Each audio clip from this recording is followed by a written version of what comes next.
Meu nome é Mark Tawil, 43 anos, jornalista, empresário, 2 filhos, um cachorro, uma esposa.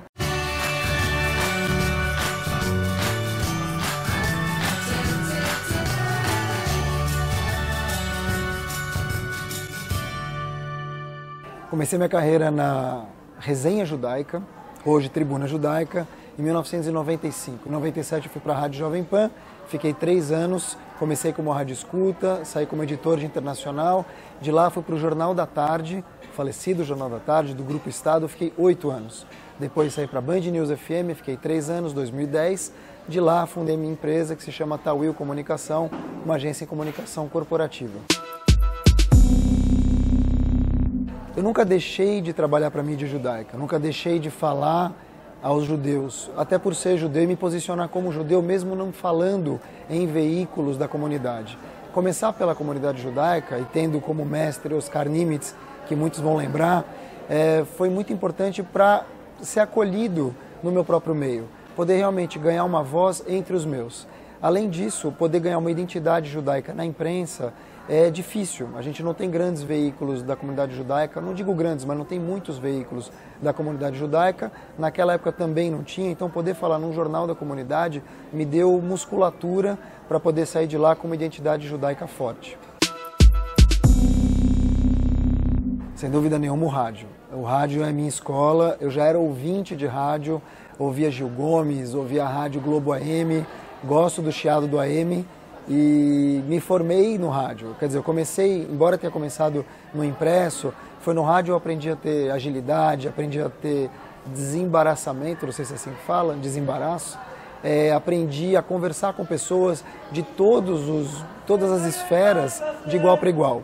E sempre fui muito zeloso no que eu falava no ar, justamente para que as pessoas pudessem ouvir uma informação de qualidade. Então o rádio me deu tudo que eu tenho, não só a visibilidade, a notoriedade, passei por 2 rádios, uma AM e uma FM, mas me deu agilidade, me deu prazer, me deu alegria, me deu vitalidade. Eu sou amante do rádio, mesmo não trabalhando mais, tenho muitos amigos no rádio, a maioria deles, em todas as rádios, e torço muito para que o rádio seja reconhecido pelas novas gerações. Hoje são os aplicativos de rádio, mas acho que a essência do rádio continua viva e a gente pode ver esse imediatismo em todo lugar que a gente vai. Foram muitas reportagens que marcaram a minha vida, mas sem dúvida nenhuma acho que as grandes coberturas de rua na Rádio Band News FM e as grandes coberturas internacionais na Jovem Pan me marcaram bastante. Além de, evidentemente, durante o jornal, eu ter participado da cobertura do atentado de 11 de setembro. Fiquei aqui em São Paulo na retaguarda e mesmo jejuando Yom Kippur eu fui trabalhar. Era nessa época do ano, setembro, então trabalhei em jejum, não comi, não bebi, trabalhei de 12 a 14 horas, aquilo me marcou bastante, consegui manter meu judaísmo e também consegui ajudar os companheiros a fazer um jornal interessante no dia seguinte. Aquilo me marcou fortemente. Já nos anos 2010, quando eu fui para a Band News FM, me marcou bastante as coberturas de rua. Até então eu nunca tinha sido repórter de rua. Eu sempre fazia as coberturas, entre aspas, do gabinete. Quando eu fui para a rua, comecei a perceber que existe um mundo completamente diferente. Quer dizer, as entrevistas concebidas no meio da correria, incêndio, explosões, e uma delas, sem dúvida, que me marcou bastante, foi uma explosão que aconteceu em Santo André, que arrasou quase um quarteirão inteiro. Quando você chega numa hora dessas, num desses locais, a última coisa que as pessoas estão pensando é conversar com o reportariado, por 1000 motivos, até por uma questão de segurança da família. Então você ser recebido, saber falar, saber chegar e saber sair, foi um aprendizado muito grande que o rádio me deu. No rádio eu tive muitas situações que realmente foram embaraçosas, não só para mim, mas também para os entrevistados. Mas eu tirei de letra. Eu acho que sem você ofender a outra pessoa do outro lado, sem você ridicularizar ou fazer qualquer tipo de menção negativa, eu acho que as coisas passam, ainda mais no ao vivo. Então, por exemplo, eu me lembro que tinha um político chamado Paes de Andrade, e eu estava na Jovem Pan e falei: Paes de Barros, seja bem-vindo à Jovem Pan. Ele falou assim: Paes de Barros é avenida em São Paulo. Tudo bem. Então, como essas, teve muitas outras. Eu me lembro que eu fui entrevistar uma moradora de rua e eu não percebi, mas ela estava completamente embriagada. E aí, quando acabou a entrevista, ela começou a me perseguir, ela começou a correr atrás de mim e eu fui narrando aquilo no ar. Então foi muito divertido. Na própria Band News FM, Muitas e muitas vezes, quando a gente vai chamar um entrevistado no ar, o entrevistado não entrava. Então, assim, aquilo ficava divertido aos olhos do público muitas vezes quando você responde de alguma forma. O que não fica bem é quando você faz alguma coisa que constrange a pessoa. Felizmente, nunca tive esse problema. A única vez, para não te mentir, que eu passei perto disso foi quando eu fui entrevistar um rapaz, mas era gravado, então não foi ao ar. E eu falei, você me ouve? Ele falou, ovo. Eu falei, ovo, batata, cenoura, ele desligou na minha cara. Eu estava muito acostumado a entender que só havia os veículos de comunicação, as rádios, as TVs, depois a internet, que veio muito tempo depois, e depois eu percebi que não era.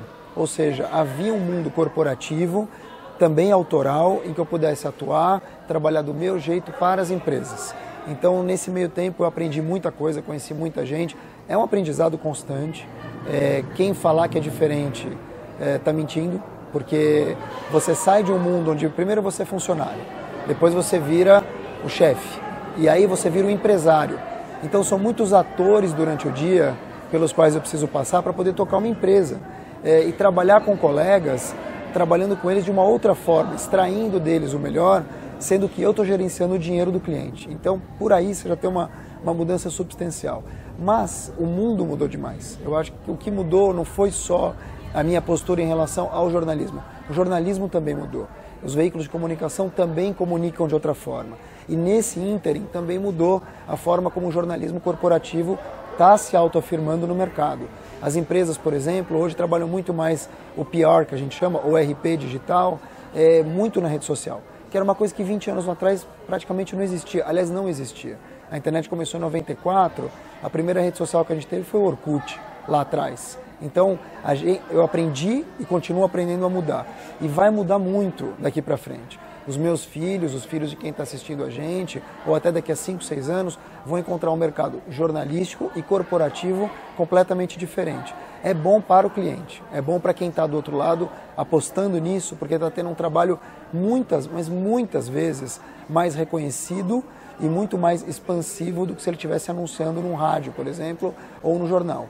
O jornalismo corporativo mudou demais a cara da comunicação e vai mudar cada vez mais. Eu estou nesse barco, desejo que outros colegas venham para cá e as portas estão abertas. Sempre vai ter espaço quando você trabalha sério e quando você recebe os outros.